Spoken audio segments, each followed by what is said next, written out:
औज़ु बिल्लाहि मिनश शैतानिर रजीम, बिस्मिल्लाहिर रहमानिर रहीम। देखने और सुनने वालों को मेरी तरफ से अस्सलाम वालेकुम रहमतुल्लाहि व बरकातुहू। मैं हकीम अमानत लितवसम, बानी तिब्बी फाउंडेशन पाकिस्तान।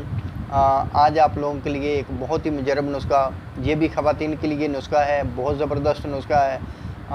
ये आम तबीब हज़रात भी बना सकते हैं, ख़वातीन भी बना सकती हैं। ख़वातीन के लिए थोड़े से मुश्किल है, लेकिन नामुमकिन नहीं है, लेकिन थोड़ा सा मुश्किल है। चलें नुस्खे की तरफ आ जाते हैं।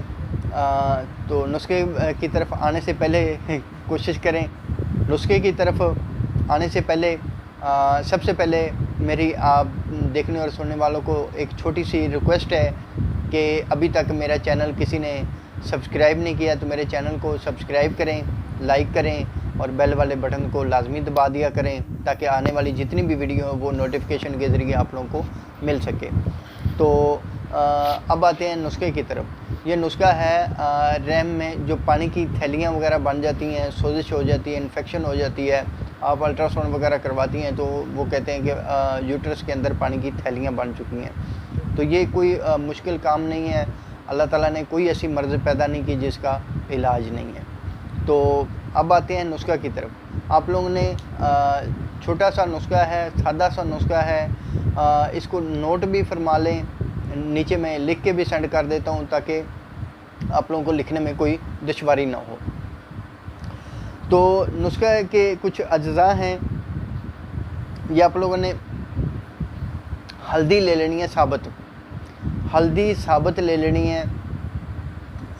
ये आप लोगों ने पीसी हुई हल्दी नहीं लेनी है, पंसार स्टोर से आसानी से वो वाली हल्दी लेनी है जो साफ़ सुथरी हो, इसके अंदर सुराख वगैरह ना। अक्सर जो पंसार स्टोर से ना बाज़ किसी के पास पुरानी भी पड़ी होती है, लेकिन कोशिश करें कि साफ़ सुथरी हल्दी लेकर, आजकल सर्दी आगे आने वाली है तो हल्दी बिल्कुल बहुत ज़्यादा मिलेगी, उसको आप लोग खुश्क करके तो वो भी आप इस्तेमाल कर सकते हैं। तो ये आप लोगों ने हल्दी ले लेनी है। दूसरे नंबर पे मलट्ठी ले लेनी है। तीसरे नंबर पे सौंफ ले लेनी है। हल्दी, मलट्ठी और सौंफ, ये तीनों चीज़ें आप लोगों ने बराबर वज़न ले लेनी है। बराबर वज़न, अगर एक चीज़ 100 ग्राम ली है, दूसरी भी 100 ग्राम, तीसरी भी 100 ग्राम, तो इन चीज़ों को अलग अलग पहले पीस लेना है। अलग अलग पीसने के बाद फिर इनको अच्छी तरह छानना है। छानने के बाद उसके बाद फिर आप लोगों ने इनका वज़न करना है। वज़न इस तरीके से करना है कि अगर एक चीज़ का वज़न 100 ग्राम है तो दूसरी चीज़ का भी 100 ग्राम हो, फिर तीसरी चीज़ का भी 100 ग्राम हो। इस तरीके से आप लोगों ने वज़न करना है। ये नहीं कि आप लोगों ने पहले 100 ग्राम ली है तो उसके बाद छानने के बाद एक का 90 ग्राम रह गया, एक का 80 ग्राम, एक का 95 ग्राम रह गया। तो इस तरह नहीं करना। आप लोगों ने छानने के बाद इनका वज़न करना है, चाहे वो 80-80 ग्राम क्यों ना हो जाए, तो तीनों चीज़ों का वज़न बिल्कुल बराबर हो छानने के बाद, तब इसके जुज़ सही मिलते हैं। तो अगर आप लोग कहें कि ये जी हम लोगों ने 100 ग्राम लिए है तो एक का वज़न कम हो गया, दूसरी का ज़्यादा हो गया, तो फिर, लेकिन इस तरह नहीं होना चाहिए। तीनों चीज़ों का वज़न तब बराबर होगा, तब सही होगा जब आप इसको तीनों चीज़ों का वज़न बराबर करेंगे। तो ये आप लोगों ने बारीक पीस के, पाउडर करके, मिक्स करके आप लोगों ने एक साइड पे रख देनी है। अब आते हैं दूसरी चीज़ की तरफ। मैं इसकी पिक भी डाल देता हूँ।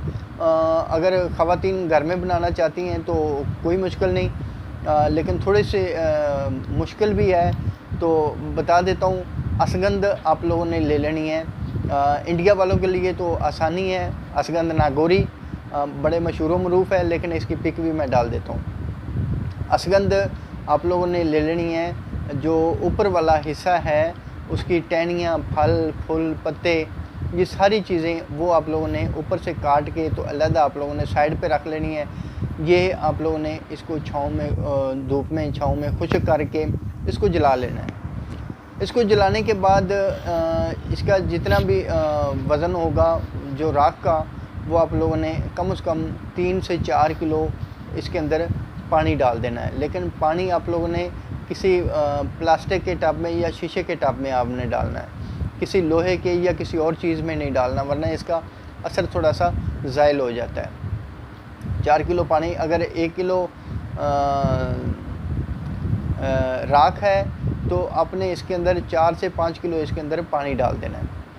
पानी डालने के बाद आप लोगों ने इसको हिलाते रहना है, 2-3 दिन, 4 दिन, 1 हफ़्ता आप लोगों ने हिलाते रहना है। आखिरकार उसके बाद फिर आप लोगों ने जो ऊपर जो राख होगी उसको पहले आपने ज़ायल कर देना, साफ़ कर देना है। उसके बाद फिर 1 दिन पड़ा रहने दें, तो जो राख होगी वो बिल्कुल नीचे बैठ जाएगी, ऊपर सिर्फ साफ़ सुथरा पानी रहेगा।